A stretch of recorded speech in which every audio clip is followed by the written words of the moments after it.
Hi, thanks for joining me here today at Why the Book Wins. My name is Laura, and today I'm doing the anti-TBR book tag. Before we get to it, I want to say if you are new to my channel, I do book versus movie episodes once a week, as well as doing episodes showing off my limited edition, special edition, vintage book collection. So if either of those things interest you, you should definitely subscribe. And then this book tag video I saw on another booktuber's channel. I will link to her down below. I forget her name now. It's something with an M. But I enjoyed watching her video and it seemed like a really fun book tag, and so I am doing it too. She's not the creator. I don't actually know who the first one to do this tag was, but anyway, let's get right to it. So the first question is a popular book that everyone loves that I have no interest in reading. And there are a few that I could say for this, but one big one, a very popular author whose series are talked about constantly, like whether on BookTube or on Instagram, like you just are hearing about her everywhere. And that is Sarah J. Maas. And I can confidently say that I never say never, but I'm pretty sure I will never read one of her books. I saw the videos that Read with Cindy made about them. And she goes pretty in depth. I didn't watch her whole video because it's like really long, but based on what I saw in her video, I am confident that that is just not something I'm interested in and will probably never read. So for one, it's fantasy, and fantasy does not interest me, but it's also just like super smutty, and that is also something that just does not interest me, and so not for me. Also, by the way, any of these books I mention, if they are books that you love, I don't mean anything personal against it. I have nothing against people who read books by Sarah J. Maas or any of these other books. They're just not my genre. Anyway, another one is A Little Life by Hanya Ana Gahara, and that is one I've heard that it's like so well written, but of course, as everybody knows, this is also a story about people who just experience trauma after trauma after trauma, and there is no hope, no light at the end of the tunnel. It's just a depressing book for 750 pages. Even though I'm intrigued by the writing style, because I've heard great things about her character development, and I love books with great character development. But do I feel like reading a book that seems to be super depressing just for the sake of being super depressing? Like I don't see myself reading that, especially since it's so long. And then another one, which this isn't talked about like on the BookTube community, but since I have a book versus movie, content that I do, I have had one or two people recommend Silence of the Lambs for a book versus movie, and that is a book that, again, I can confidently say I will never read because I just don't enjoy reading books like that. So not only is it about a serial killer, which that's just too dark and too heavy a topic, and I don't enjoy reading that. I get too disturbed by it. So that is one I won't be covering. Just things within that genre as well. It's too upsetting for me personally to read, and I just can't do it. So you won't be seeing me covering that one. And then the next question is a classic book or author you don't have any interest in reading.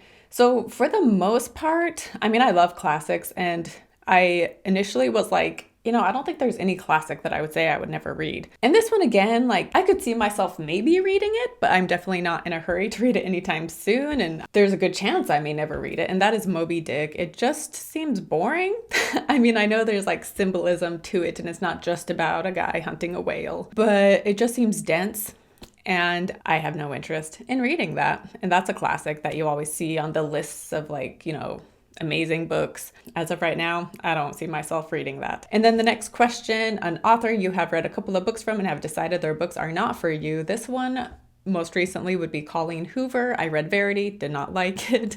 I started It Ends With Us, quickly lost interest, and I had planned on coming back to it at some point and finishing it, but honestly, I don't know if that'll be happening anytime soon because I just don't have any interest. And yeah, I know Colleen Hoover is super popular, but yeah, her books just aren't for me. And then a genre you have no interest in, or a genre you have tried to get into and couldn't. So this one, again, like the true crime stuff, serial killer, I don't know if that's a genre.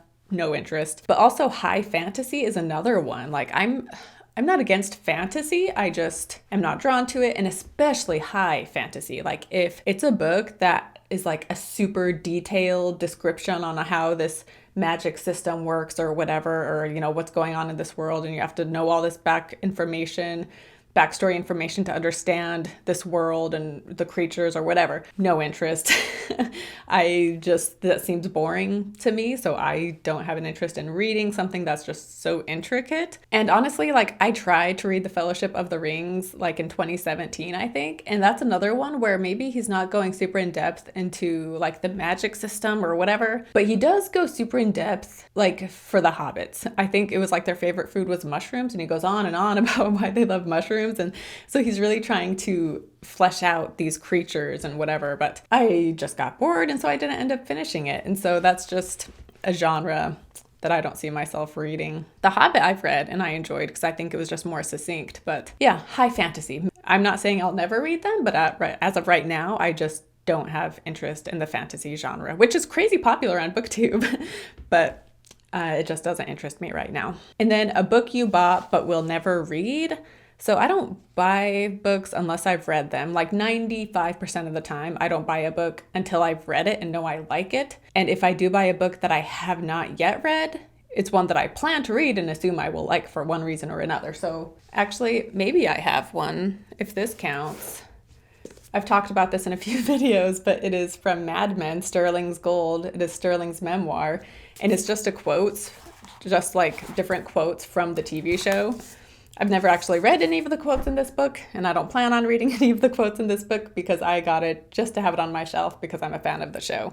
So I guess this one would count as a book that I never planned to read, but I like how it looks on my shelf. Next one is a series you have no interest in reading or a series you started and DNF'd. So this one, I don't read miniseries to begin with because a lot of the books I read are part of my book versus movie content, and so I don't read series because then that means I would be covering a series for my book versus movie, if that makes sense. So basically, I like to cover standalone books for my book versus movie, and then that is also what I just end up reading. But I did cover Hitchhiker's Guide to the Galaxy, and that is part of a series, the first book in a series, and I enjoyed Hitchhiker's Guide to the Galaxy, but not enough to want to read the rest of the books. So I guess you could say I started that series, but yeah, I have no plans on reading any of those other books. And again, that is one that is very beloved by a lot of people, and I enjoyed it. I just didn't like it enough to want to read the follow-up books. But that wraps it up for the anti-TBR book tag video. I hope you guys enjoyed this. Don't forget to subscribe to my channel and comment down below what you think of the books that I listed.